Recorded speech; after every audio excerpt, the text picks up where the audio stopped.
ओम शांति। आज का विषय दुनिया का सबसे खूबसूरत विषय है, क्योंकि भोग ही एक ऐसा मात्र विषय है जिसके द्वारा हम परमपिता परमात्मा के लिए हमारे द्वारा जो बेहद प्यार है, जो रिगार्ड है, जो सम्मान की भावना है, वो हम व्यक्त कर सकते हैं। परंतु किसी किसी को ये लगता है कि परमपिता परमात्मा तो स्वयं दाता है, उन्होंने तो हमें सब कुछ दिया है, वो तो अभोक्ता है, वो कभी कुछ खाता ही नहीं है, फिर उनको भोग लगाने की, भोजन की क्या जरूरत है। तो सबसे पहले तो हमें ये समझना है कि भोग वास्तव में कोई भोजन या खाद्य पदार्थ नहीं, ये वो भावनाएं हैं, ये वो सम्मान है, ये वो रिगार्ड है जो हम परमपिता परमात्मा को बड़े प्यार से ऑफर करते हैं। इसको हम एक छोटे से एग्जाम्पल से समझते हैं कि जैसे एक माँ ने बड़े प्यार से भोग को तैयार किया, तो एक माँ ने भोजन को बड़े प्यार से तैयार किया अपने हाथ से और बड़े प्यार से अपने बच्चे को खिला रही है। जैसे ही उसने पहला निवाला बच्चे के मुख में डाला, तो जैसे ही उन्होंने पहला निवाला बच्चे के मुख में डाला, तो बच्चे ने अपनी मदर का हाथ दूसरी तरफ किया और माँ के हाथ में मुख में डाल दिया। और उस बच्चे ने कहा कि पहले माँ आप खाइए, उसके बाद मैं खाऊंगा। तो आप खुद इमेजिन कर सकते हैं कि ये बच्चे के प्यार भरे शब्द उस माँ के दिल को गदगद करते हैं, उस माँ के ममता को, वात्सल्य को प्यार से भरपूर करते हैं और उस माँ के दिल से अपनी बच्ची के लिए ऑटोमेटिक दुआएं निकलती हैं। देखा जाए तो उस भोजन को कमाया भी उसके माता पिता ने, तैयार भी माता पिता ने किया, खिला भी वही रहे हैं, परंतु बच्चे ने सिर्फ खाने से पहले अपनी माँ की तरफ ऑफर किया, तो वो प्यार भरे शब्द, वो शक्ति उस माँ के दिल को छू गए। उस ऑटोमेटिकली उस माँ के दिल से दुआएं निकलती। उसी प्रकार नो डाउट परमपिता परमात्मा भी हमें सब कुछ दिया, उसकी ही पालना में हम पल रहे हैं, परंतु जब हम भोजन खाने से पहले पहला निवाला परमपिता परमात्मा की ओर ऑफर करते हैं, बड़े प्यार से उनके मुख में डालते हैं, उन्हें कहते हैं कि पहले आप स्वीकार करो, फिर उसके पश्चात ही हम उस भोजन को स्वीकार करेंगे। हमारी भी एक प्यार भरे शब्द सुनकर परमपिता परमात्मा भी दिल से गदगद हो जाते हैं, उनका भी दिल बड़े प्यार से दुआओं से भर जाता है, वो भी हमारे ऊपर ऑटोमेटिकली ब्लेसिंग्स की, दुआओं की बरसात कर देता है।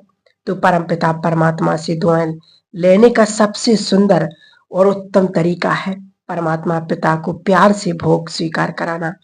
क्योंकि किसी किसी को ये भी लगता है कि जब वो भोग लगाते हैं तो एक भी दाना इधर का उधर नहीं होता है।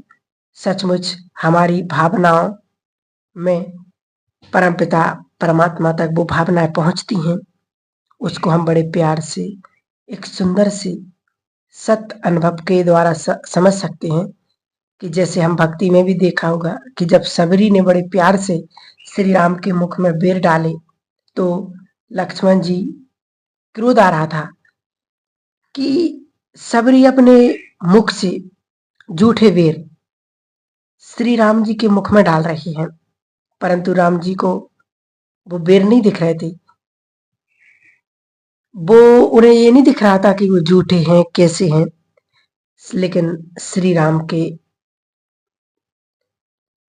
दिल से उन्हें भावना से और प्यार से स्वीकार किया, क्योंकि वो बेर नहीं थे।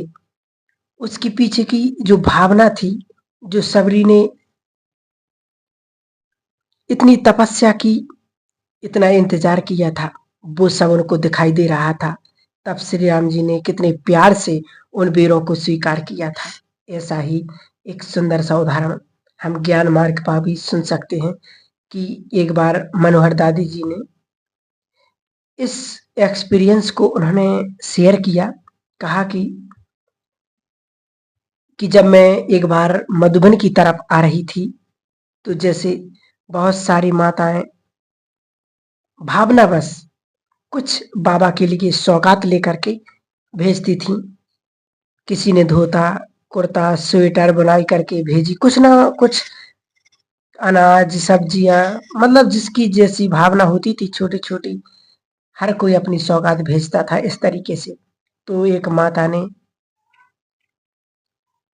जाकर के दीदी के पास संकोच वश होकर के एक छोटे से मलमल के कपड़े में कुछ चने बंधे हुए थे। उस समय ऐसे नहीं आते थे कि जैसे आजकल नहीं पैकेट में आती है, तो उस समय भट्टी में वो चने भुंजे जाते थे। थोड़े से चने होंगे मुट्ठी भर, और छोटे से मलमल के कपड़े में बांध करके दादी को दिए। उस माता ने कहा कि ये बाबा को दे देना। तो दादी ने लिया, और जैसे ही दादी मधुबन पहुंची, तो जैसी जैसी सौगातें थी उसी अनुसार वहां जो डिपार्टमेंट्स होते थे, दादी ने वो सभी की वो जो गिफ्ट थी, सौगातें थी, वो किचन में दे दी, भंडारे में दे दी वो पोटली। और दादी को बोला कि किसी के मुख में डाल देना। तो जब मनोहर दादी थी, और जब वो बाबा से मिलने के लिए गए, तो बाबा ने कहा कि बच्ची, तुम किस किस बच्चे की याद प्यार लेकर के आई हो, किस किस बच्चे ने याद प्यार भेजा है। तो दादी जी ने सारा समाचार सुनाया, और फिर बाबा ने सौगातें जो दादी लेकर के आई थी वो बाबा को सौंपी। तो फिर बाबा ने कहा कि बच्ची, और कोई सौगात नहीं आई है क्या? तो दादी ने कहा कि हाँ, सब कुछ दे दिया है बाबा, जो कुछ भी बच्चों ने दिया था। तो बाबा ने कहा कि कुछ भूली तो नहीं हो? तो दादी को लगा कि हाँ बाबा, थोड़े से चने से थे, और मेरे को लगा कि आप ये छोटे थोड़े से भुने हुए चने का आप क्या करोगे? तो मैंने वो भंडारे में दे दिए दादी को, भंडारी दादी को, कि इसको भोग में डाल देंगी। तो बाबा ने कहा कि तुम वो लेकर के आओ पोटली। मनोहर दादी जी को भंडर लगा कि एक छोटी सी पोटली, छोटे से थोड़े से चने, बाबा क्या करेंगे? लेकिन बाबा की आज्ञा की थी, तो मनोहर दादी भंडारे में गईं, और दादी जी वो पोटली लेकर के आई। और फिर जब बाबा ने बड़े प्यार से उस पोटली को खोला, तो बाबा के नैनों से माना प्यार के आंसू आ गए, क्योंकि वो चने इतने सुंदर तरीके से एक एक चना साफ किया हुआ कि किसी भी चने पर इतना सा भी छिलका नहीं था। लेकिन उस एक एक दाने को उस माता ने इतना अधिक प्यार और भावना के साथ साफ करके, माना इतनी अधिक दिली भावना के साथ बाबा के पास भेजी, कि उस प्यार को देख करके, उस भावना को देख करके भी भगवान के नैनों से आंसू की धारा बहने लगी। और तो उन्होंने कहा कि बच्ची, जो माता ने चने नहीं भेजे, ये उसने अपनी रजाई के लिए हीरे रतन मोती भेजे हैं। तो देखिए, बाबा तक वो चने या कोई भी चीज या कोई भी सौगात हो या कोई भी भोजन मायने नहीं रखता, क्योंकि परमपिता परमात्मा हमारे भोजन का भूखा नहीं है। वो तो दाता है, वो सर्व को खिलाने वाला है। उसके पीछे जो हमारी भावना होती है, जो हमारा प्यार होता है, हम जिस तरीके से अपनी भावना के साथ भोग लगाते हैं, निसंदेह हमारा एक एक मन का भाव उस परमपिता परमात्मा के पास पहुंचता है, और परमपिता परमात्मा उसी भावना को उसी भाव प्यार को भाड़ा हम बच्चों को देता है। जिनकी जितनी भावना होती है उसी के अनुरूप उसका फल अवश्य मिलता है। चाहे आप भक्ति में देख लीजिए, चाहे आप ज्ञान मार्ग में देख लीजिए, कहीं भी चले जाइए आप, लेकिन भोग की रस्म आपको हर जगह अवश्य मिलेगी। बिना भोग के तो कोई भी कार्य संभव होता ही नहीं है। चाहे वो खुशी का कार्य है, चाहे वो कोई गमी का कार्य है, या किसी का शरीर भी छूटता है, तब भी उसका सारा कार्य तब तक समाप्त नहीं होता जब तक जाने वाली आत्मा के निमित्त भोग ना लगा जाए, प्रसाद ना खुआया जाए। इसलिए हमें वैसे कोई संकल्प नहीं लेना है, हमें सच्चे दिल और भावना और प्यार के साथ उस अपने परमपिता, अपने प्यारे शिव बाबा को, अपने भोलेनाथ को, आप जिस भी रूप में, जिस भी संबंध में उसको अपना साथी बनाया हो, उस संबंध में उसे बड़े प्यार से, बड़ी श्रद्धा और स्नेह भावना से कि मेरे बाबा, आपने मुझे जो कुछ भी दिया आप इसे स्वीकार कीजिए, और यही मेरे लिए 56 भोग से कम नहीं। तो फिर देखना कि वो भगवान हीरों की बरसात कर देगा, अपने प्यार की बरसात कर देगा। बस उसको चाहिए दिल का स्नेह।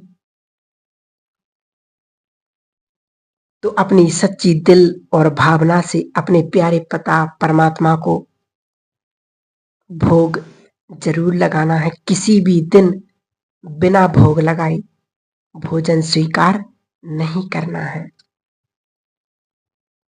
अगर किसी किसी को लगता है कि अगर हम भोग लगाएंगे तो उससे हमें क्या क्या फायदे होंगे, जब हम परमपिता परमात्मा को भोग लगाते हैं तो सबसे पहला तो परमपिता परमात्मा हमको उनकी सारी ब्लेसिंग्स, उनकी दुआएं, उनका प्यार मिलता है, जिससे कि इससे अच्छी चीज तो दुनिया में कहीं हो ही नहीं सकती है।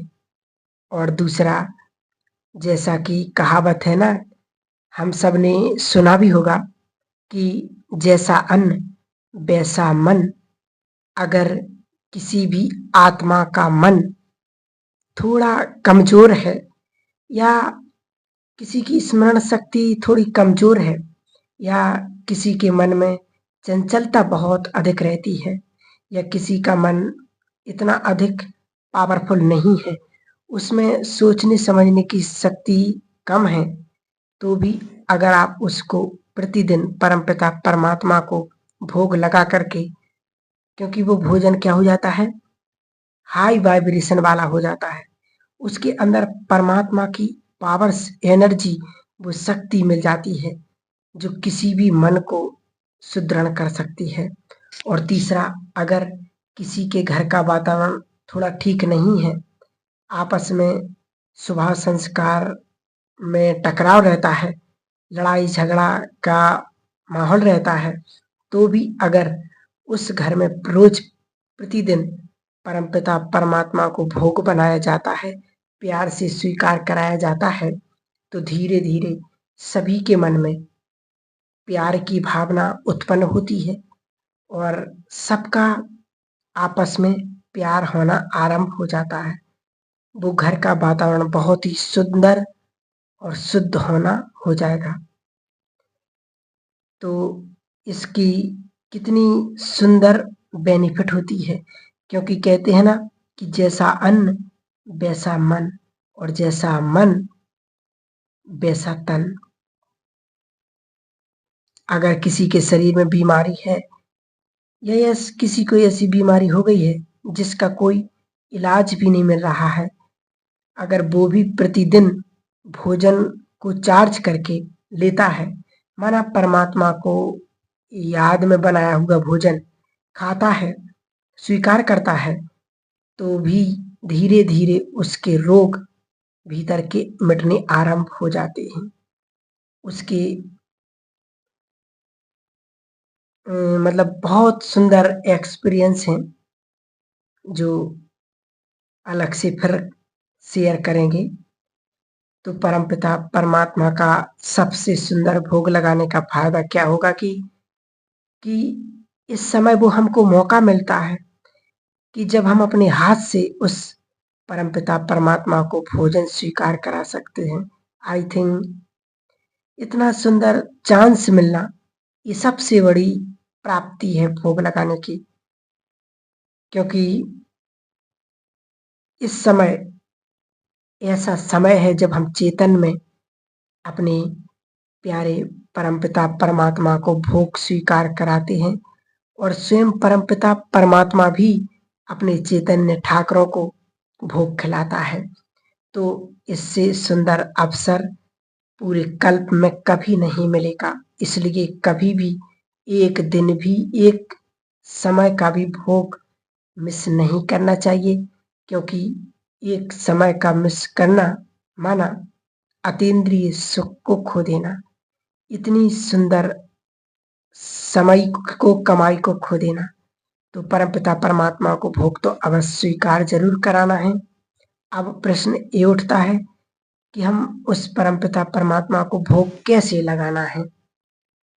तो देखिए कि जैसे हमारे घर में कोई विशेष मतलब अतिथि उसका निमंत्रण होता है या कोई बड़ा वीआईपी हमारे घर आता है, तो कभी भी हम उसको उन्हीं बर्तनों में सर्व नहीं करते जिनमें हम खाते हैं। उनके लिए हम स्पेशल कटोरी निकालते, थाली निकालते। इसी प्रकार परमपिता परमात्मा, जो कि इस दुनिया का सबसे हाईएस्ट अथॉरिटी है, सबसे ऊंची सत्ता है, उसके लिए हमें विशेष अलग बर्तन रखने हैं जो बिल्कुल साफ हों, स्वच्छ हों।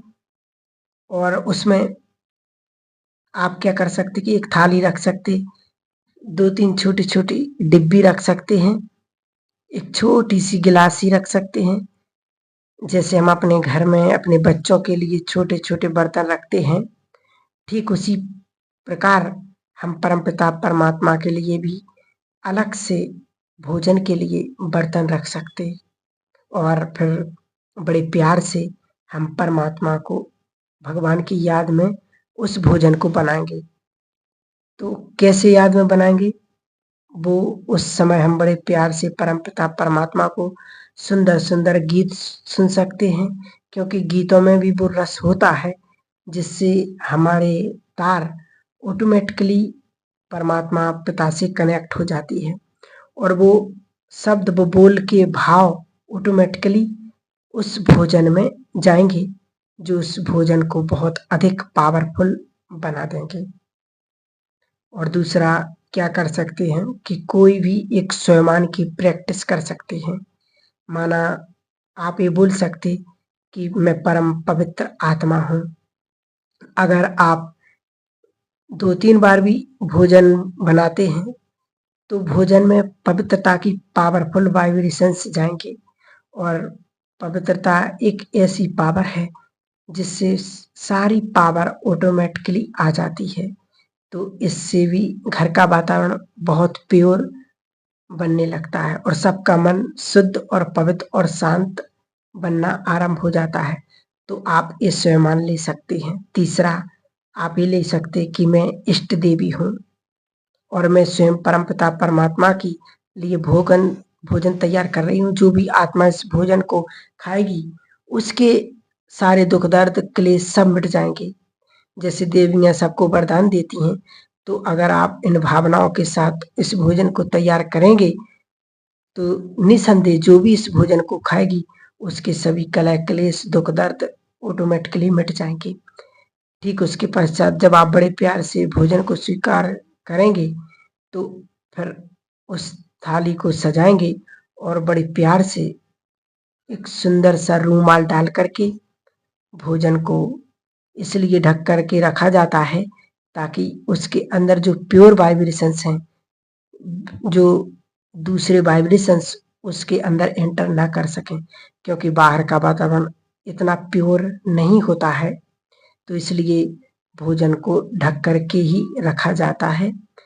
तो आप सभी बड़े प्यार से रुमाल से ढक करके उस भोग को लेकर के आप परमपिता परमात्मा के सम्मुख रखेंगे और फिर फील करेंगे कि जैसे मेरे परमपिता परमात्मा के सम्मुख मैंने भोग रखा और बड़े प्यार से परमपिता परमात्मा ने को कहा मैंने कि बाबा पहले आप इस भोजन को स्वीकार कीजिए, आप इस पर अपनी कृपा दृष्टि डालिए। आपके स्वीकार करने के पश्चात ही ये भोजन घर के एक एक सदस्य को दिया जाएगा। अब आप अनुभव करेंगे कि परमपिता परमात्मा के नैनों से उनके नैनों में एक बेहद प्यार उमड़ रहा है और बाबा अपनी प्यार की शक्तियों की सुंदर पावरफुल किरणें इस भोजन पर डाल रहे हैं।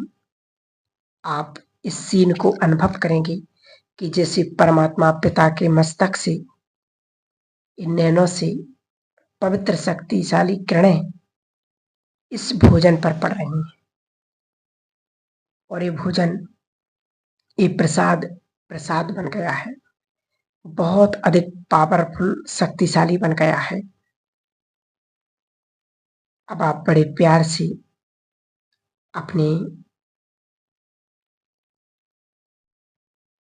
और आप बड़े प्यार से उस पूरे भोजन का एक एक निवाला उस परमपिता परमात्मा के मुख में डालेंगे और अनुभव करेंगे कि स्वयं परमपिता परमात्मा अपने हाथों से आपको खिला रहे हैं और आपके सिर पर हाथ रखकर आपको ढेर सारे वरदान दे रहे हैं।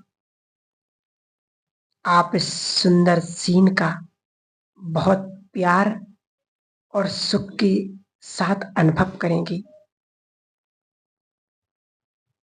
उसके पश्चात आप अपने भोजन को पूरे भोजन में मिला करके पूरे परिवार को खिलाएंगे और फिर आप देखेंगे कि किस प्रकार से आपके परिवार के सदस्यों में बहुत सुंदर चेंज आना शुरू हो गया है।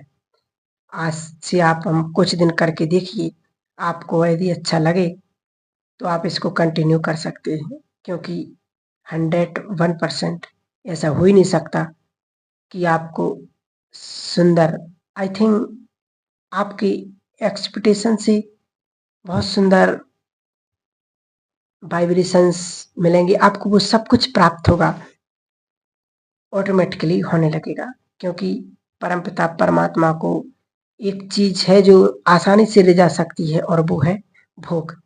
भले भक्ति में कुछ चाहिए था तो हम भोग लगा करके अपनी सारी इच्छा पूर्ण कर लेते थे, अब तो वो स्वयं चेतन में हमारे सम्मुख है, तो अभी हमें इस चांस को कभी नहीं गंवाना है। इसलिए अंदर से दृढ़ संकल्प करना है कि परमपिता परमात्मा को भोग लगाकर बिना हम कभी भी भोजन को स्वीकार नहीं करेंगे और बड़े प्यार से भावना के साथ भोजन को बनाएंगे भी और परमात्मा पिता को स्वीकार भी कराएंगे। अगर किसी किसी को लगता है कि हमारे घर में तो बहुत अधिक प्याज लहसुन चलता है या नॉनवेज चलता है, तो हम किस रीति से बाबा को भोग लगाएं, तो आप ऐसा कर सकते कि अगर आप प्याज और लहसुन चलता भी है तो आप परमात्मा पिता के लिए कुछ थोड़े से स्वच्छ बर्तन रखिए और बड़े प्यार से शुद्धता पवित्रता से भोग बनाइए और परमात्मा पिता को स्वीकार कराइए। या फिर फल को, या ऐसा नहीं कर सकते तो आप अलग से बर्तन नहीं रख सकते या नहीं बना सकते, रूटीन में नहीं ला सकते, तो आप सिर्फ ड्राई फ्रूट या फ्रूट का या दूध का भोग लगा सकते हैं।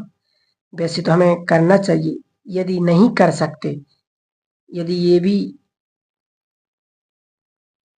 हम अपना हक नहीं रख सकते कि अपने परमपिता परमात्मा पर हक जताएं, अगर आपके घर में नॉन वेज बनता है, लेकिन हम नॉनवेज नहीं लेते, लेकिन घर वाले लिए बनाना ज़रूरी है, उनके अनुसार ही चलना है, क्योंकि सबसे पहले तो अपने घर की नियम मर्यादाओं को ही देखना होता है। आप ड्राई फ्रूट्स या फ्रूट्स का ही भोग परमात्मा को लगा सकते हैं और दिल से कोशिश करेंगे कि धीरे-धीरे आपका घर का वातावरण सुंदर हो जाए और आपको विधिवत परमात्मा को भोग लगाने की छुट्टी मिल जाए। फिर भी अगर इससे अगर कोई संबंध प्रश्न है, तो आप निसंदेह निसंकेच आप अपना क्वेश्चन कमेंट बॉक्स में लिख सकते हैं। हम अपनी तरफ से बाबा की मदद से संपूर्ण कोशिश करेंगे कि आपको जवाब ज़रूर देंगे। ठीक है? ओम शांति।